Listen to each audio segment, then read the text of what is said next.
What's going on, Chess YouTube? In today's video, Magnus Carlsen utterly destroys Hikaru Nakamura and his aggressive King's Indian defense at the 2023 AI Cup. Now, in the game, Magnus opens one knight to f3, and Hikaru goes one knight to f6. And from here, we do transpose back to a King's Indian. The move order is c4, then d6, knight to c3 for Magnus, then g6 for Hikaru, then e4, bishop g7, and finally d4 for Magnus Carlsen. And we do have a King's Indian defense on the board.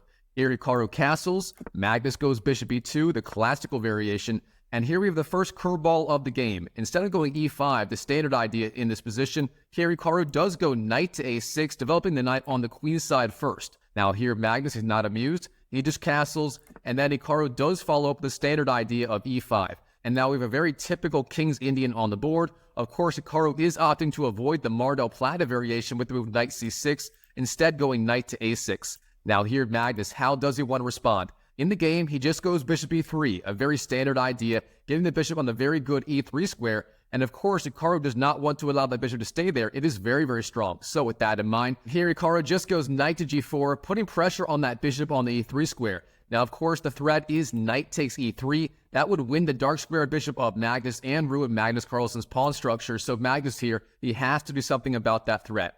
In the game, he just goes bishop g5, putting pressure on Hikaru's queen on the d8 square, a very good move. And now Hikaru has a very big decision. Do you block the check with, say, knight to f6 or f6, the Ben Feingold counterattack, or do you move the queen out of the way? Those are the two main options here. So, in the game, Hikaru does go queen to e8, a very interesting move, getting the queen out of the attack on the d8 square, and Hikaru is going to have a wide variety of follow-up plans that he can choose from. Now here, Magnus Carlsen, once again, he has pretty much free reign to do whatever he wants in this position, and there are a wide variety of very, very playable moves. For example, h3 is good, queen d2 is good, rook c1, and even rook to e1 are playable. But instead here, Magnus, he takes on the e5 square, d takes e5, a very interesting choice. Of course, with the queen on d8, then d takes e5 would likely lead to an endgame after d takes and then queen takes d8. However, with the queen on the e8 square, we are going to have the queens on the board for a very long time. Here Hikaru takes on e5,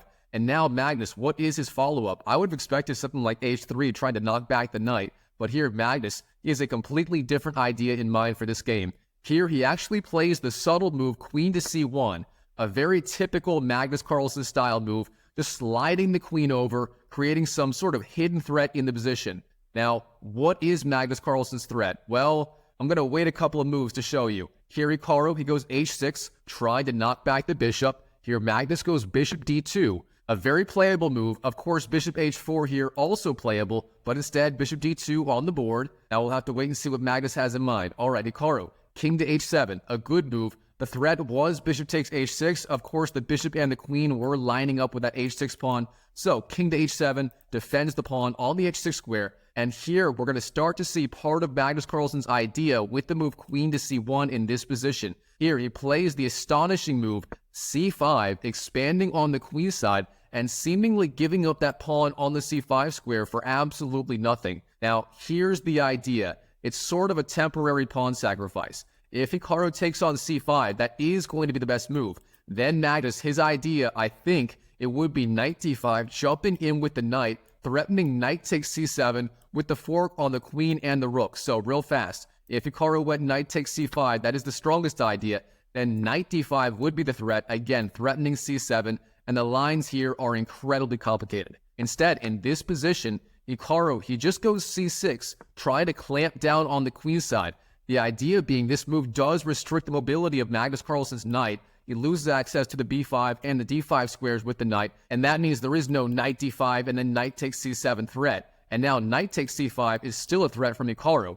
However, the problem with this move is it leaves the knight undefended on the a6 square. This was the other idea of c5 from Magnus Carlsen on the move prior. Let's go right back to here. When Magnus went c5, he opens up the line of attack of the bishop on the knight, and Hikaru ignored the threat. So he went c6 instead of knight takes c5, and now Magnus jumps in with the bishop. Bishop takes a6 on the board, a very strong move. He's giving up the light squared bishop to permanently damage black's pawn structure on the queen side after b takes a6. And now here Magnus, he plays a very quiet move, h3, knocking back the knight. The knight has to retreat, knight f6 on the board. And now we're going to see yet another idea of this queen move, queen c1.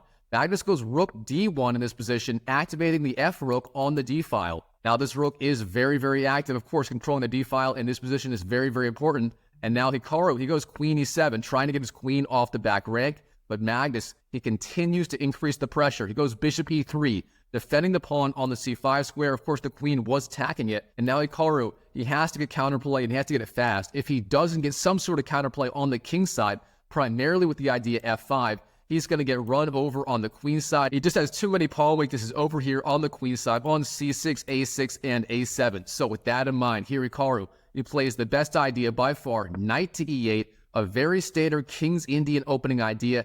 The idea in this King's Indian position, he wants to go f5, breaking on the king side, trying to counterplay, and maybe even threatening f4, and then launching an all-out attack on the king side with these pawn moves here. So, Magnus, he goes queen c2, getting his queen off the back rank. Now, f5 for Hikaru.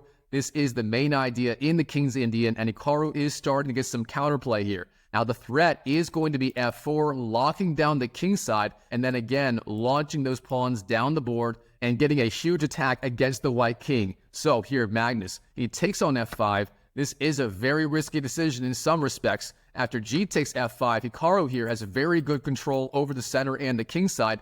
However, those pawns are sort of hanging pawns in the spirit of those hanging pawns in the queen's gambit opening. And here, Hikaru is going to be very, very careful to properly defend them. All right, here, Magnus, what should he be doing in this position? Well, he immediately finds a very strong idea here. Rook to e1, rerouting the rook to the e file, and the idea is to follow up with move rook a d1, and suddenly both of those rooks will be on perfect squares on d1 and e1. And beyond that, this move rook e1 also has a hidden threat. This pawn on f5 is currently pinned to the black king on h7 by the queen, so f4 is not a possibility. However, if Hikaru goes king to h8 or something similar, stepping out of the pin, and then he tries to go f4, Magnus will have the idea bishop takes f4 as the pawn on d5, or e5, sorry, is currently pinned by the rook to the queen on e7. So, very good multi-purpose move by Magnus Carlsen. Now I hear Hikaru, queen to f7, stepping out of this potential pin by the rook on the e-file, and now rook a d1 for Magnus. Now here Hikaru, he has to find counterplay on the king side. He finds it with the move rook to g8, potentially setting up certain threats on the king side. For example, if the bishop moves, say, to f6, and then Hikaru goes f4, hitting the bishop, then he could threaten bishop takes h3 as the pawn on g3 or g2 would be pinned to the king by the rook. So, that is one of the potential ideas of this move, rook g8 by Hikaru. Now here in the game, Magnus Carlsen, he has an absolutely astonishing idea that he doesn't play in the game. I just want to mention it real fast. This move, bishop takes h6, is not only playable, it's absolutely brilliant. I don't want to go into it too much, but if you do like investigating these lines on your own, I would definitely investigate this move, bishop takes h6 right here on move 22. Instead here, Magnus, he plays a more human-looking move, knight to e2, the idea being he wants to reroute the knight over to the g3 square, and beyond that, this knight may also be jumping into the weak h5 square in the future. So, now here Hikaru, he goes bishop e6, getting his last piece into the game besides the rook on the 8 square, and Magnus goes knight g3, continuing his idea, potentially threatening knight to h5 in certain lines. And here, of course, that pawn on the f5 square is currently being pinned by the queen to the king, so f4 is not a possibility yet. Now, in the game, Hikaru does go king to h8, stepping the king out of this pin by the queen on the c2 square, and now f4 may potentially be a threat for Hikaru. But Magnus Carlsen, in this position, he ignores the threat of f4, and he just jumps in with his other knight to the h4 square, knight to h4 on the board. So, what is the idea behind this move? Did Magnus Carlsen just give up a piece to the move f4? Well, it turns out, no, he did not, and real fast, here's why. If Hikaru goes f4, this would be an absolutely massive blunder. The winning idea for Magnus is going to be knight g6, hits the king on h8. The king is forced to h7, and then you go knight takes e5 with a discovered attack of the queen on the king, and you just pick up that queen on the f7 square. That would effectively be game over. So instead of f4 in this position, here Hikaru just goes rook to f8, sort of a waiting move, sort of waiting to see what Magnus is going to do in this position. Now Magnus, he goes bishop d2, getting the bishop out of the potential idea of f4 from Hikaru, and now f4 is on the board for Hikaru. And now Magnus, instead of just going, say, knight to e4, a normal looking move, he actually jumps in with his other knight to the g6 square. So, knight g6 on the board for Magnus, A very, very strong idea. Now, first of all, you are jumping in with the knight to a very active square, forking both the king and the rook on the f8 square. However, beyond that, after the king moves here in the game, king to g8 on the board, now this knight blocks the queen's access to the h5 square, and that means the very strong idea knight to h5 is actually a possibility here. So brilliant idea by Magnus, blocking the queen's access to h5, then jumping in with the knight. And I do want to mention real fast, if Magnus took on f8 here, knight takes f8, then f takes g3 is very, very strong for Hikaru, and a lot of Magnus Carlsen's advantage in this position would disappear on the spot. So instead, knight to h5 on the board, and Magnus just keeps on pressing in this crazy King's Indian opening. Now here, Hikaru, he's a very difficult defensive task. What should he be doing in this position? I mean, first of all, that rook on the f8 square is trapped. There's no way to win it. The obvious move at first glance for Hikaru is going to be the move bishop f5, trying to fork both the queen on c2 and the knight on the g6 square. However, unfortunately, that move does not work out for tactical reasons. The main idea after bishop f5 is going to be queen takes f5, giving up the queen temporarily. The idea is after queen takes, then queen takes, you jump in with the knight to the e7 square, forking both the king and the queen on f5. You win back the piece. You have an absolutely fantastic position.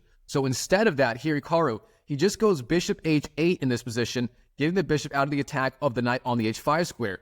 And here Magnus, he finally takes that rook on f8. Knight takes f8, then king takes, and here Magnus, the main idea from Hikaru is going to be queen takes h5, but Magnus is ready for this. He plays an absolutely brilliant idea, g4, expanding on the king side and defending the knight on h5 with the pawn. And what's more, if black goes f takes g3, capturing the pawn en passant, then the knight can jump back to the g3 square, defending itself, and that is what happens in the game. So, f takes g3, capturing en passant, and now the obvious move is going to be knight takes g3 from Magnus, defending the knight and capturing the pawn. However, here Magnus, he spots an even stronger intermediate idea. Bishop takes h6 on the board, winning the pawn on h6 with check. Black has to respond, and then after that, he's going to capture on g3 with the knight. So here, Hikaru, king g8, stepping out of the attack. He wants to keep his dark squared bishop on the board, but then knight takes g3 from Magnus. Now Magnus is up the exchange and a pawn. He has the extra rook versus the extra bishop of Hikaru, and that's obviously a very, very large advantage here. Now in the game, Hikaru takes the pawn on a2, bishop takes a2, recapturing a pawn. Now he's still down the exchange, but he's not down a pawn. However, Magnus here, he uses this time to centralize his queen, queen to e4. Now he may be threatening queen to g4 check in the future, and Magnus is going to have a very good attack against Hikaru's king on g8. All right, here Hikaru, bishop d5, try to centralize the queen, then queen g4 on the board. Now king h7, queen h4, threatening all sorts of discovered attacks from the queen on the king once the bishop moves. For example, bishop g5, bishop f4, and so on, all put the king in check. So with that in mind, here, king g8 for Hikaru, but then knight to e4 for Magnus, jumping in with the knight, threatening potentially knight g5 or knight d6 in certain lines. All right, now Hikaru, queen f5, stepping out of some of these attacks, but now Magnus, he further increases the pressure with a fantastic move, rook d3, the rook lift on the third rank. Magnus knows during the attack you want to bring all of your pieces into the attack, including the rooks, and now the threat, of course, is rook to g3 check, hitting the king with another major piece. All right, here Hikaru, knight g7 on the board, trying to bring in the knight and trying to clog up the g-file, but here Magnus, he just continues the attack. Knight to f6, hitting the king on g8, and potentially threatening knight takes d5 in certain lines. Now, the tricky part about this move is knight to f6 does open up the discovered attack of the queen on the rook on d3. So, Magnus is going to have to manage that very, very carefully. Here in the game, Hikaru goes king to f7, and now Hikaru does have the double attack on the rook on d3 as well as the knight on f6. For example, queen takes f6 is now a threat, and after queen takes, king takes, Hikaru would win a piece. So what the heck is Magnus Carlsen's idea in this position? Obviously, something like rook to f3 is not possible. Both the queen and the bishop cover that square. So here, instead, Magnus Carlsen simply goes knight takes d5, giving up the rook on the d3 square. An absolutely brilliant move. Now, here's the idea. In the game, Hikaru does take on d3. Queen takes d3 on the board. But now Magnus, he goes in for the kill. Queen to e7, hitting the king. King g6. Then queen d6 check, once again hitting the king, king to f7, now queen d7, and here Magnus has so many different threats. For example, queen takes c6 is a threat if Hikaru goes king to g7, or sorry, king g6 in this position. And in this position, Hikaru has had enough. He resigns on the spot to Magnus Carlsen. The attack is just too much for him in this game. Wow, what a game by Magnus Carlsen in this crazy King's Indian opening. All right, Chess YouTube, if you enjoyed this video, please smash that YouTube like button right now. It helps me out so much. Thank you so much for doing that. And while you're at it, check out this video right here where Magnus Carlsen plays a brand new opening idea against Gukesh. It's simply unbelievable. You're going to love that video. So check it out right now, and I'll see you in the next video.